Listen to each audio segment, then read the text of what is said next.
Hey, how's it going, guys? So today I'm gonna be making a snowplow mount for this 2007 Kawasaki Prairie 360. So I've got this hardware right here. So these two smaller U-bolts are gonna be what mounts the plate to the frame, and then I got these extra ones that are only like $1, $2, something like that, like $1.50 or $2. U-bolts like these, they come with the normal nuts on them. I like the walk washers, so I just got a package of them. And then what I'm gonna use to mount the plow to the four-wheeler is this 1/4-inch thick piece of scrap metal I got. I'm gonna clean it up a little bit. So it's about, I'd say 16.5. And that plate is gonna go right across that bar right there. The other end is gonna go, these are oil lines right here, but there is another piece of the frame. You can actually kind of see just a sliver of it right there. That plate's just gonna go right up underneath those two bars of the frame. Went ahead and took the tires off. It's a 17 millimeter, what I use, the impact. The impact I use is a Bauer brushless impact gun. I got the 5 amp hour batteries on it.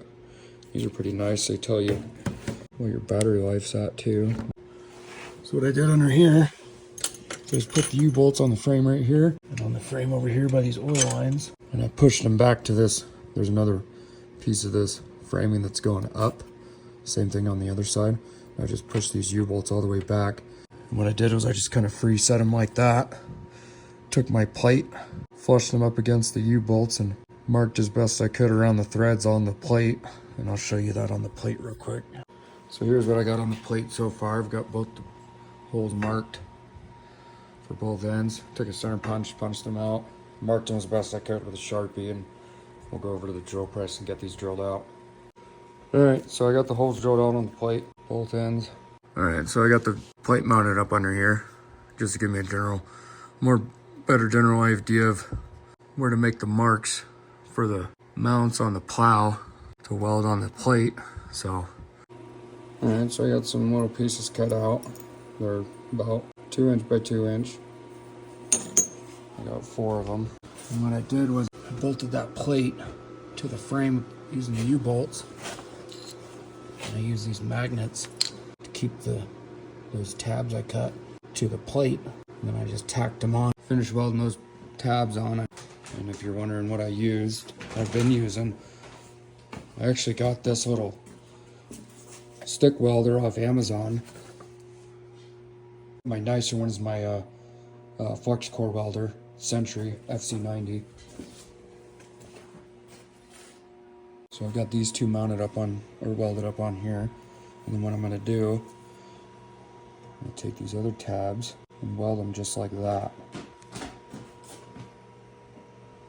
And then I'll drill holes, one hole through these ends, and then I'll use a quick release pin. Taking the plow off will be a lot easier.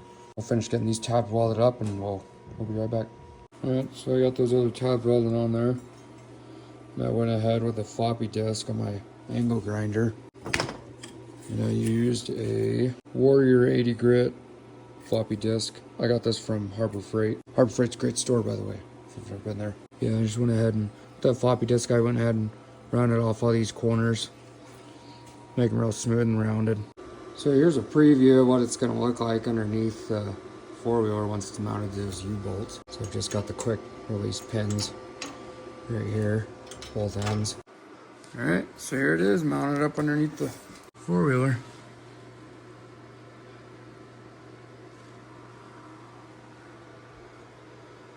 We'll go ahead and put the tires on and make sure we've got enough clearance between the tire and this plate and everything, and the plow and everything, and it's pretty sweet. You got plenty of clearance. I'll show you guys this winch. It's a 2,500 pound ZRX Badlands. I got this thing from Harbor Freight. So I got the remote, and all you do is you just hold the on-off button, that light will come on. Boom, there you go.